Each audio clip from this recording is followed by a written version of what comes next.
Greetings and welcome to another edition of Let's Turn This Box Truck into an RV. It is a frigid cold February 11th here in 2018, so I'm doing some work in the basement rather than outside. And as you recall, one of the things on my plan list for this RV was a padded headboard for above the bed, a tufted headboard. So I'm making some progress on that we'll be sharing with you here today.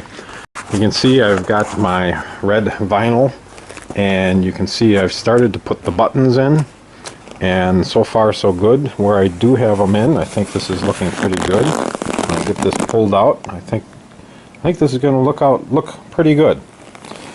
So if you're interested in doing a project like this, I am mimicking almost to the letter a project that's on the internet for a tufted headboard from a place called ALO Upholstery.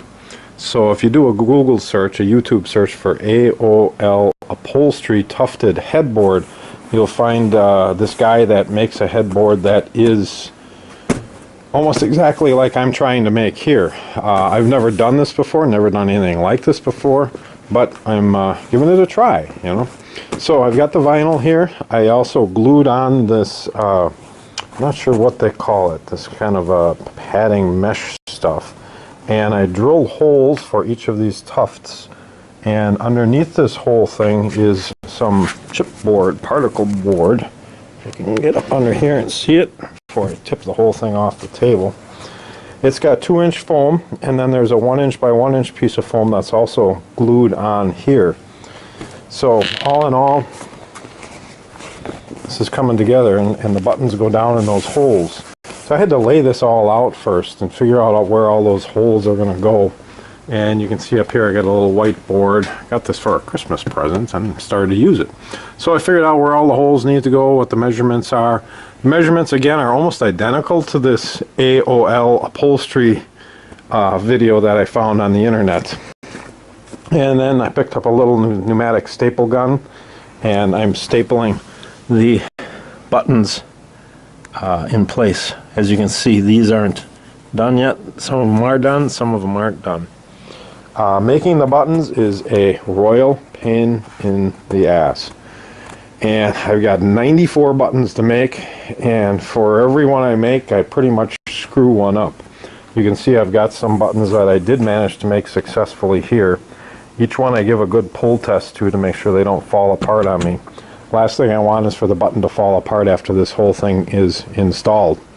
I bought this little button press off the internet, off eBay. It was really cheap. And it's a size 24. If I had to do it all over again, I'd probably get a little bit bigger button, the next size up.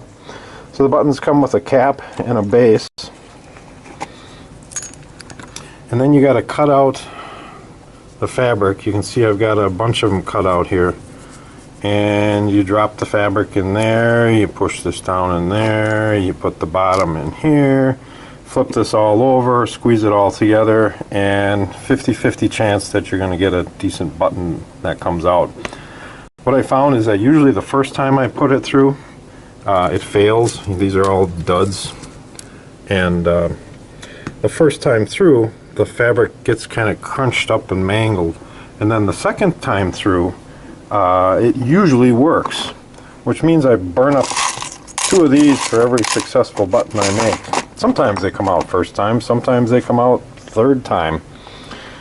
I ordered this with 100 buttons, halves, and I need 94, and I'm burning through them like crazy. So I got on eBay this morning and ordered another batch of button blanks. I mean, they're really cheap, but the problem is they're shipped directly from China, which means I'm probably 3 to 4 weeks out before I get them.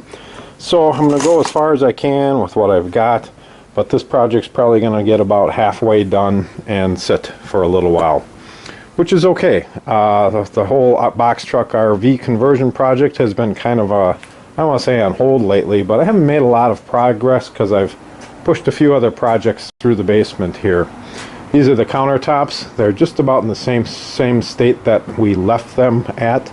I still need to round over and bullnose the edges and finish them off.